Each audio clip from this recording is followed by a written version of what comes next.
કિસાન જય જય શિક્ષિત યુવાન નારી શક્તિનો જય હો. જય મા ગુજરાત. આજનો વિષય છે ઘોડાસર ગામમાં ત્યાં એક સંસ્થા છે હિન્દુ સંમેલન સમિતિ. એણે હિન્દુ વિરાટ સભા રાખી. બહુ સારું કામ કર્યું, બહુ જ જોઈએ આ બધું કામ. અને એમાં એવું બધા હિન્દુએ એક નેક અને ટેકવાળા બનવું જોઈએ. એ તો બરાબર છે, પણ હિન્દુ એક નેક ટેકવાળા ક્યારે બનશે? હિન્દુઓની બેન દીકરીઓ ખતરામાં છે. હિન્દુઓ બેન દીકરી ઉપર બળાત્કાર થાય છે, એમની કોઈ સુરક્ષા નથી. તો પહેલાં એ કામ કરો કે એમને સુરક્ષા મળે. આ સાધુ સંતો જે વાત કરી એ બરાબર છે, એક ને એક અને ટેકવાળા થવું જોઈએ. પણ એવું કેવી રીતે થશે? હિન્દુ રાજ ક્યારે બનાવી શકશો? આ સભા રાખી એમાં બધું ઘણું બધું સારું બોલ્યા છે. હિન્દુ રાજાએ પોતાનો ભોગ આપ્યો, એ તો પોતાની સત્તા સાચી રાખવા માટે ભોગ આપ્યો છે. છતાં પણ એમાં હિન્દુ લોકોના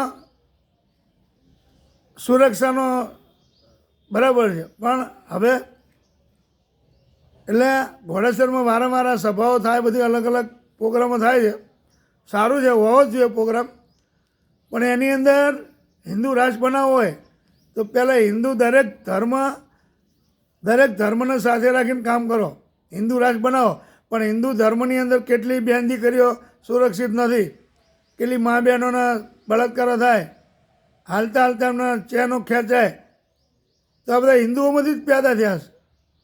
કોઈ બીજી જગ્યાએ જોઈએ, કોઈ મુસલમાનમાંથી કોઈને પકડ્યો કે આ મુસલમાન છોકરાએ કોઈ બેન દીકરીની ચેન ખેંચી કે બેન દીકરીનો બળાત્કાર કર્યો? અત્યાર સુધી પેપરમાં આવ્યું બધા હિન્દુ જ છે. તો હિન્દુ કેવી રીતે, હિન્દુ રાષ્ટ્ર કેવી રીતે બનાવી શકશો? એક ને એક તમે બનો, પણ ક્યારે બનશો?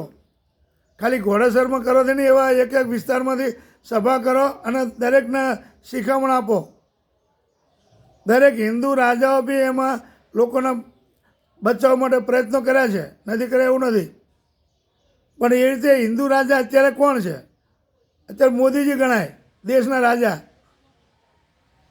પણ એ કંઈ ધ્યાન જ આપતા નથી. દેશ બરબાદ થઈ રહ્યો છે, મોંઘવારી વધતી ગઈ છે, બેરોજગારી વધતી ગઈ છે, શિક્ષણમાં કથળી રહ્યું છે. શિક્ષણ, બેન દીકરીઓને બળાત્કારો થાય, અપહરણ થાય, કોઈ જાતનું કોઈ જગ્યાએ સુરક્ષા જ નથી, શાંતિ નહીં. ખાલી બસ આપણે ધર્મના નામે રાજનીતિ જ કરવાની કે લોકોની સેવા કરવાની? લોકોની સેવા કરો એ મહત્ત્વનું છે. આ બધું કરો એ બરાબર છે, ખર્ચાઓ પાણીમાં જાય, કોઈના મગજમાં નહીં વાત ઉતરતી. તમે સભા કરો, રેલી કરો, સંમેલન કરો, ગમે એટલો ખર્ચો કરશો, હિન્દુની અંદર કોઈના મગજમાં નહીં ઉતરે વાત. પહેલાં તો પોતાના પરિવાર બાજુમાં તમે સર્વે કરો, ગરીબ માણસોના ઘર કેટલા, એમને શું તમે મદદ કરી? તમારા વિસ્તારની વાત કરું તો પહેલાં એ જુઓ. તમે સર્વે કરો, ગરીબો કેટલા હેરાન થાય, વૃદ્ધ માણસો કેટલા પરિસ્થિતિમાં ગંભીર છે, ખાવાનું નહીં મળતું ઘરમાં. એવી તમે કાર્યકર્તા હોય ખરેખર હિન્દુના, તો તમે પોતાના વિસ્તારમાં તપાસ કરીને એમને મદદરૂપ થાવ ને. પહેલાં સાચા હિન્દુ નહીં, સાચા માણસ બનો, પછી હિન્દુ રાષ્ટ્ર બનાવવા નીકળો. શરમ વગર ના હો. પોતાના વિસ્તારમાં તો વૃદ્ધ માણસો તરફડા છે ઘરમાં, ખાધા પીધા વગર, દવા વગર. કોઈ પણ એમની આર્થિક પરિસ્થિતિ તમે જુઓ. કઈ જગ્યાએ હિન્દુએ મદદ કરી બતાવો ને. કયા વિસ્તારમાં હિન્દુ લોકોના પરિવારના ગરીબને મદદ કરી?